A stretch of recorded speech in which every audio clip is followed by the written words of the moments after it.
Mesdames et messieurs, vous êtes nombreux à nous regarder à travers Canal Congo Télévision. Bienvenue dans votre émission Opinion Libre.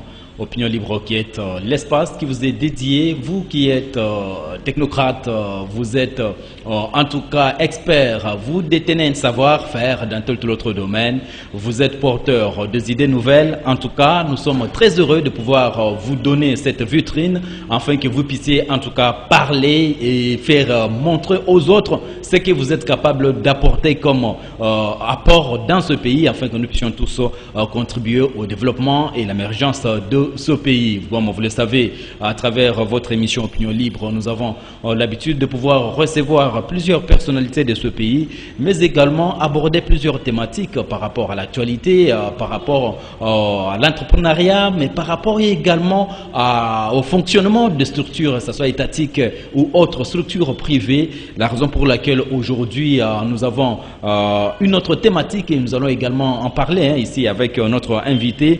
D'abord, nous allons parler dans cette émission, vous le savez déjà, d'ici le 6 mai prochain, en tout cas, les 14 provinces de la République démocratique du Congo qui sont restées longtemps sans gouverneur, en tout cas, vont connaître leur gouverneur, leurs dirigeants à l'issue des élections qui seront organisées déjà le 6 mai prochain.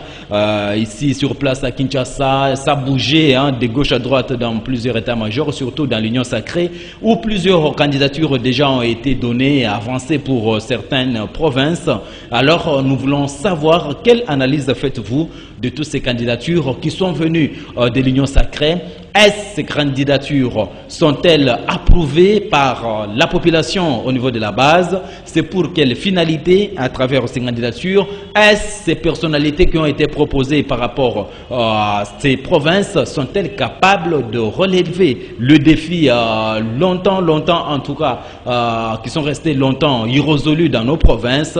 Ce sont là en tout cas les premières questions auxquelles nous allons tenter de répondre. Nous allons également parler de cette crise. Vous le savez, ça fait déjà quelques jours déjà ici à Kinshasa où nous avons connu en tout cas la rareté de carburant. On nous parle que ce sont des conséquences négatives de l'invasion russe en Ukraine. Alors nous allons en parler, pourquoi et comment la RDC est directement frappé ainsi après 42 jours déjà de guerre au niveau entre l'Ukraine et la Russie. Nous allons en parler ici avec, en tout cas, je dirais, un grand politique, mais il s'y connaît en matière. Il s'agit de Pierre-Robert Nkoumou. Il est un pionnier, mais également un cofondateur du parti au pouvoir, l'UDPS, avec qui nous allons aborder toutes ces questions. Monsieur Robert, bonjour. Bonjour, monsieur le journaliste.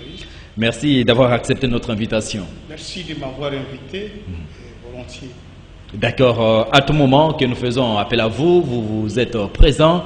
Aujourd'hui, vous êtes de l'Union sacrée, bien sûr, nous en parlons. La grande actualité aujourd'hui, il s'agit de ces élections que le pays va connaître, justement les élections qui vont se passer dans les 14 provinces sur 26 qui n'ont pas leur gouverneur. Alors, ces provinces sont restées longtemps dirigées soit par les intérimaires, en tout cas, aujourd'hui, d'ici mai 2006, dans 2022, ces provinces vont connaître leurs nouveaux dirigeants. Mais de prime abord, c'est de savoir, le casting a été fait au niveau de l'Union sacrée. Quelle analyse faites-vous d'abord en tant que patriarche par rapport à toutes les candidatures que l'on nous a présentées à travers plusieurs provinces? Oui, merci monsieur le journaliste. D'abord, qui est candidat gouverneur?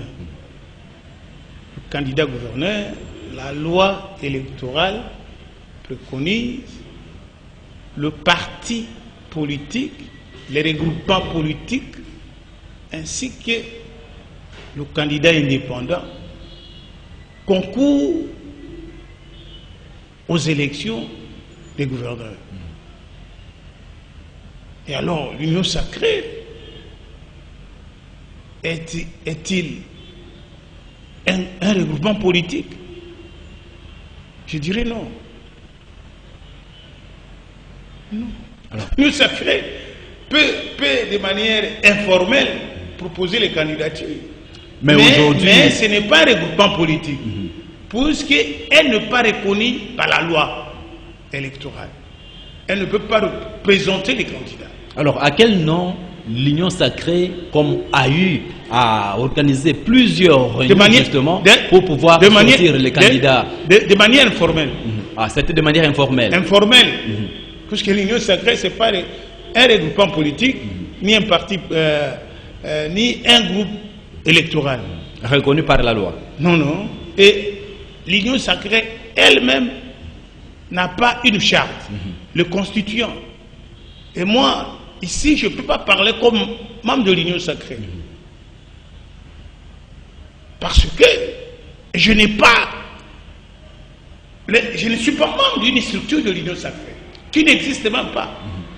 L'Union Sacrée, au moins, il faut qu'on soit clair. Au moins, l'Union Sacrée, les personnalités politiques ont adhéré à la vision du chef de l'État. Point barre. Alors, comment vous êtes en train, vous pouvez nuancer ce qui s'est passé? On a vu bien sûr plusieurs partis politiques qui se déclarent être de l'Union Sacrée tenir des réunions justement pour pouvoir sortir, se répartir, nous pouvons ainsi bien dire, les provinces au nom de l'Union Sacrée. Alors, vous dites l'Union Sacrée, bien sûr, moi je demande à ces gens. Alors, donc c'est un faux déjà, une mauvaise procédure entamée. Moi, je demande à ces gens qui se déclarent, moi je suis membre de l'Union Sacrée. Alors, si on adhère dans une organisation, dans une structure, il faut avoir adhéré sur base d'un acte d'adhésion. Et adhérer dans une structure. Est-ce que l'Union Sacrée a une structure? Non, non. Mais tout le monde est venu. Non, c'est pas que c'était le prévalu de tout le monde est venu adhérer à la vision du chef de l'État, point barre. Il y a que le président de la République qui oriente la conduite de l'Union Sacrée, seul. Parce que j'attends, moi je suis porte-parole de l'Union Sacrée, je suis communicateur de quelle structure? Donc pour vous, l'Union Sacrée n'existe pas sur base de faits, ce n'est qu'une idée, une idéologie. Tout le monde a adhéré à la vision du chef de l'État, point barre. Mais l'Union Sacrée a ses effets, non? Politiquement, oui. Politiquement, pas juridiquement. De prime abord, elle ne peut pas présenter le candidat. Et l'Union Sacrée n'a pas présenté le candidat. Alors, tous ces candidats qui sont partis pour aller postuler, sur le plan informel, voilà. Les gens se sont rencontrés et ont orienté les candidatures. Soit vous êtes l'UDPS, membre de l'UDPS allié, AFDC allié, hein? Ce sont des organisations qui se réclament membres de l'Union Sacrée, qui présentent les candidatures. Ce n'est pas l'Union Sacrée. D'accord. Alors, comment faire? Nous devons clarifier. Puisque j'attends, même au Kasaï, les gens se battent. Non. L'Union Sacrée n'a pas présenté le candidat. Ce sont les partis politiques et regroupements qui se reconnaissent dans la vision du chef de l'État. Chef de l'État, point barre. Là, nous devons clarifier. Puisque les gens vont se battre. Non, non, non. Il faut qu'on soit clair. Moi, je suis expert électoral.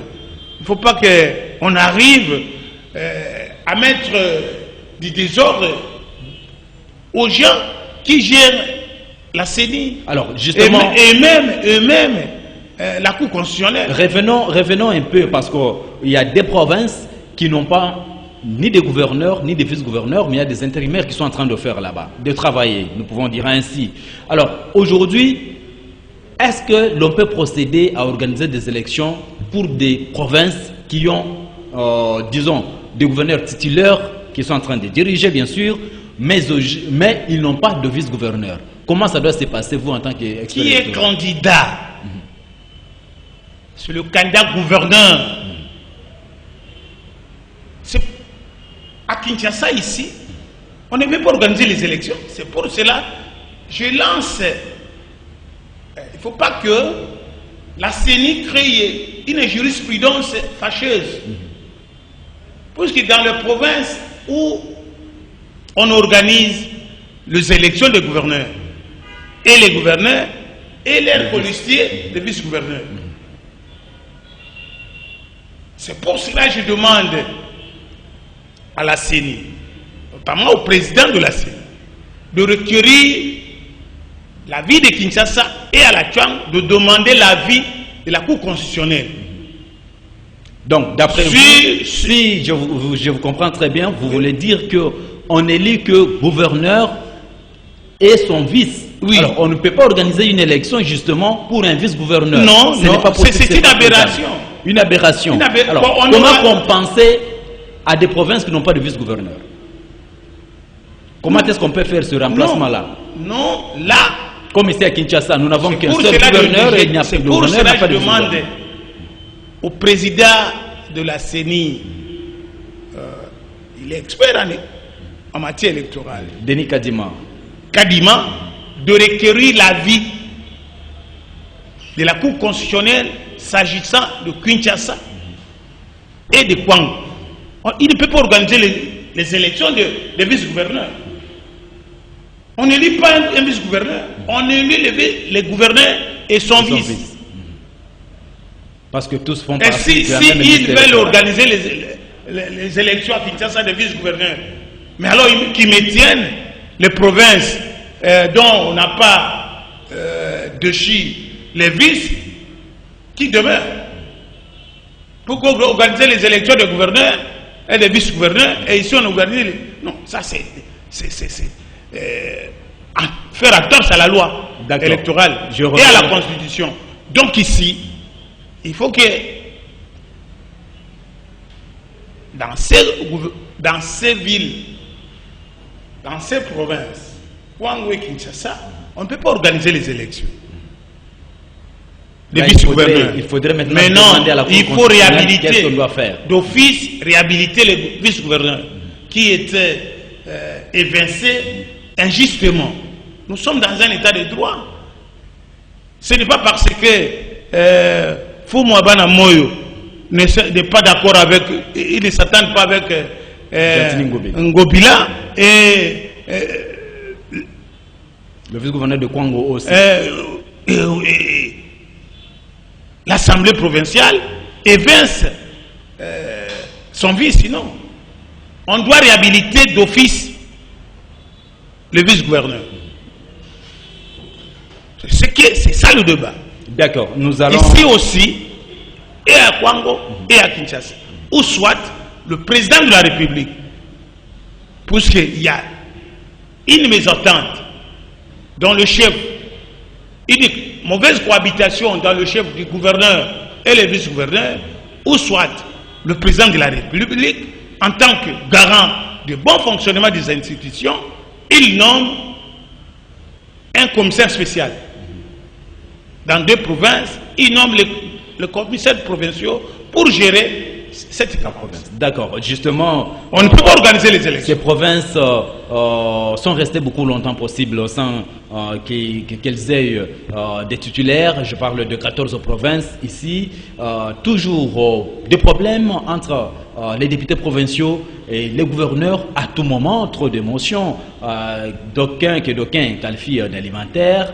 Mais nos provinces demeurent toujours sous-développées, pas des projets porteurs d'espoir pour le peuple. Vous pensez qu'aujourd'hui, si jamais ces élections auront lieu, vous pensez que les nouveaux gouverneurs qui vont pouvoir être à la tête de toutes ces provinces seront alors à mesure de pouvoir rencontrer les défis qui sont en tout cas particuliers à chacune des provinces? Oui, vous savez mon frère, nous souffrons, la décentralisation souffre de la mauvaise interprétation et de la Constitution et la loi portant organisation et fonctionnement de la décentralisation. La mauvaise interprétation de la Constitution et de la loi portant organisation et fonctionnement des entités décentralisées souffre de bonne application. Quel est le rôle des assemblées provinciales? Et ce sont les assemblées, ils n'ont que 2 rôles. Légiférer les édits et contrôler les le gouverneur. Le problème, c'est quoi? On avait violé en 2013, si je m'abuse, l'ancien régime avait violé les prérogatives des entités décentralisées. Et aussi l'application de le coupe de 40% à la source.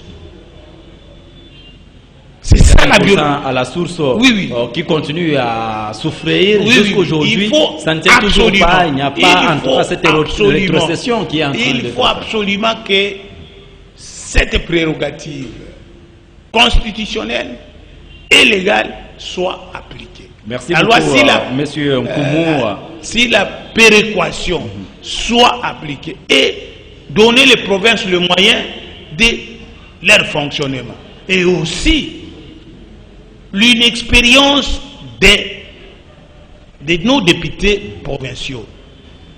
Vous savez, les gens qui sont élus aux assemblées provinciaux sont des enseignants, les hommes populaires, les enseignants, les médecins, les infirmiers, qui n'ont aucune expérience politique. Parlementaire. Et c'est les partis politiques qui forment.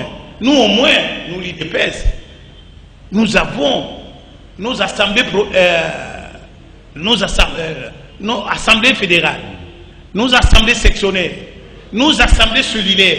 C'est là où on forme les cadres appelés à gérer les entités territoriales décentralisées. Et les gens qu'on a élus là, si on avait élu les entités décentralisées telles que les assemblées communales d'abord, communales, voilà, urbaines, les assemblées de secteur, c'est lui qui est élu membre du conseil de secteur. Après un moment, il monte. 5 ans après, il acquiert une expérience. Il monte à l'Assemblée provinciale. Il a au moins l'expérience parlementaire. Donc, mais ici, les gens sont venus juste à apprendre au niveau des provinces. Au lieu de... Ils ne savent pas comment rédiger, proposer un édit. Là, vous n'êtes pas en train, je n'ai pas comme impression que vous êtes en train de jeter le discrédit sur le travail qui est fait par nos différents députés provinciaux quand même. Non. C'est pas tout le monde qui n'a pas d'expérience. Non. Parce que ils n'ont pas d'expérience à l'organisation des élections en RDC. Mon cher ami, un enseignant, c'est pas qu'ils n'ont pas background, mais ils n'ont pas l'expérience politique. Un enseignant, un médecin, élu président de l'Assemblée provinciale, qu'est-ce qu'il connaît? Mais il ne connaît pas, il n'avait jamais géré 21 personnes dans une assemblée. Il ne sait pas comment rédiger le rapport parlementaire. Monsieur Robert, nous allons revenir à vous, c'est ça le problème. mesdames et messieurs, vous qui êtes en train de nous regarder à travers Canal Congo Télévision, vous êtes bel et bien sur votre émission Opinion Libre qui reçoit aujourd'hui Monsieur Robert Nkoumou, avec qui nous sommes en train d'analyser en tout cas déjà les élections dans les 14 provinces de la RDC qui sont restées longtemps sans connaître des titulaires. Ces provinces ont été très longtemps possibles, bien sûr, dirigées par les intérimaires, mais sinon ça sera à l'issue des élections qui seront organisées le 6 mai prochain que nous connaîtrons chaque gouverneur dans chacune des 14 provinces. Monsieur Nkoumou, je reviens à vous. Aujourd'hui, en tout cas, la grande actualité aussi, il s'agit de l'invasion russe en Ukraine. où tout le monde a eu à condamner. Il y en a qui ont condamné, il y en a d'autres qui n'ont pas condamné. Alors 42 jours après cette guerre, la Russie n'a toujours pas réussi à pouvoir conquérir totalement l'Ukraine, mais au moins les effets négatifs sont en train de se faire entendre, se faire sentir, allais-je dire. Aujourd'hui, ici chez nous d'ailleurs en RDC, en termes économiques, on parle également, ce qui est beaucoup frappé, c'est le secteur pétrolier, disons, de carburant économique. On nous dit qu'il y a la rareté du carburant, ça fait très difficile. Et alors on s'est dit, d'abord la première des questions c'est de savoir, lorsque dans le lot des pays qui ont eu à condamner cette invasion russe en Ukraine, il y a eu la RDC qui s'est insurgée contre cette attaque russe. Alors, pourquoi la RDC avait-elle voté contre la Russie par rapport, disons, aux sanctions qui y ont été déjà prises contre la Russie? Pourquoi la RDC avait-elle voté contre? Oui, mon cher ami, même les pays qui n'ont pas, qui ont été un peu hésitants de condamner l'invasion russe contre l'Ukraine. Nous sommes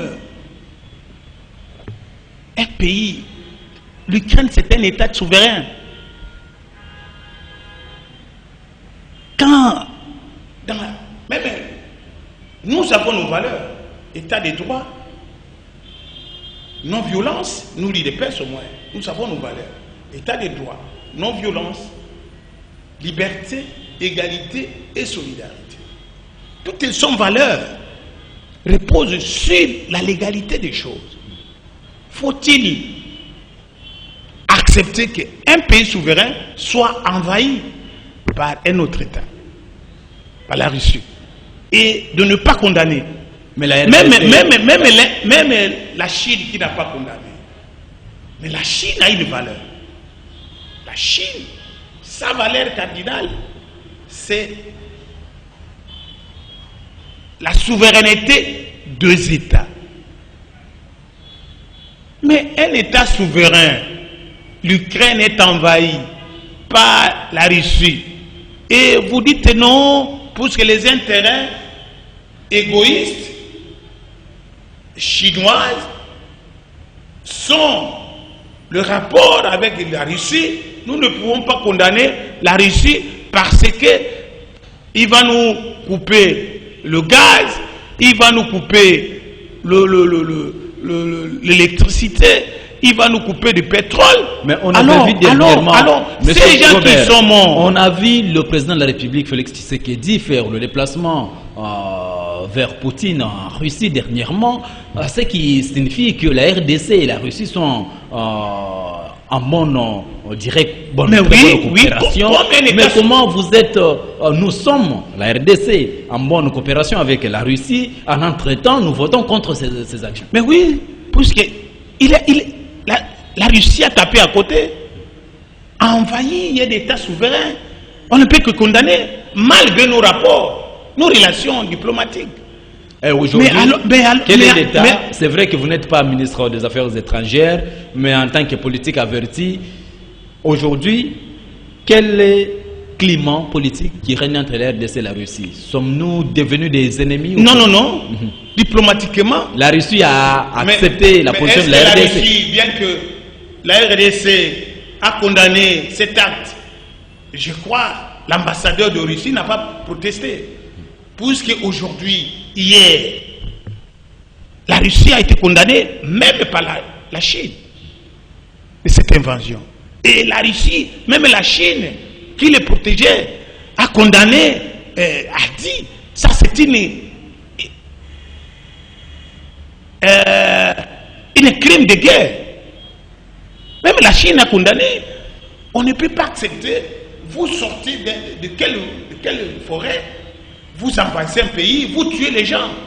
Alors, justement, revenons-en alors voyez, à ces dans effets un monde négatifs. Mondialisé, le monde est devenu un grand village. Dans ces villages mondialisation, alors vous, puisque vous êtes fort, vous agressez un petit pays, puisqu'il est... Non, là, le Congo ne peut pas accepter le Congo ne peut pas accepter. Aujourd'hui, alors nous sommes en train de comprendre qu'il y a déjà, l'RDC est déjà touché justement par rapport à l'économie. Alors, en quoi est-ce que l'RDC dépend de la Russie? Qu'est-ce que nous importons de la Russie aujourd'hui ou bien de l'Ukraine aujourd'hui, pour que notre économie soit secouée par ce qui se passe en Russie ou en Ukraine? L'économie congolaise importe 15% de ses réserves pétrolières en Chine, en Russie. De la Russie.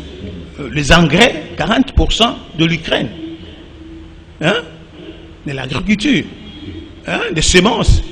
C'est que, vous voyez, le deux éléments mondiaux sanitaires et cette guerre, cette invasion russe à l'Ukraine veut définir la dépendance, veut donner un nouveau ordre mondial. S'il vous plaît.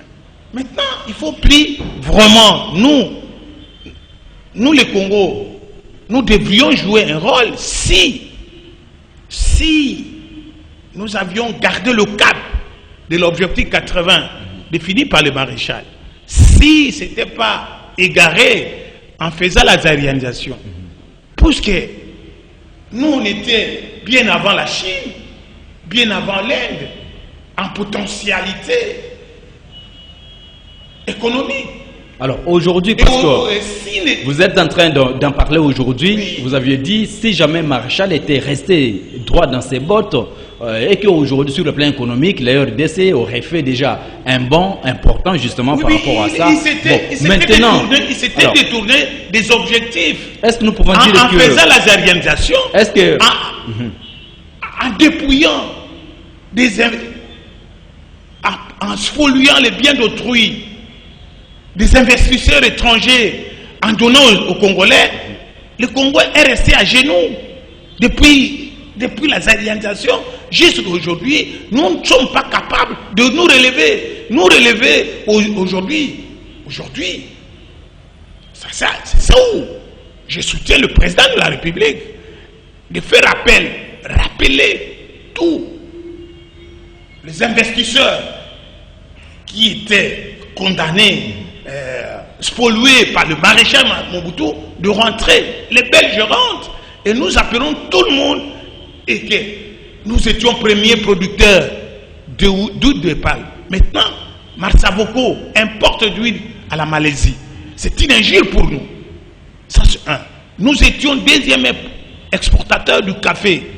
Nous exportions 60 000 tonnes. Donc vous comprenez aujourd'hui l'importance d'investir dans le pays et de créer la production de richesses au niveau de l'intérieur du pays, justement pour ne pas connaître à tout moment des secousses économiques par rapport à cette... Il faut être libre.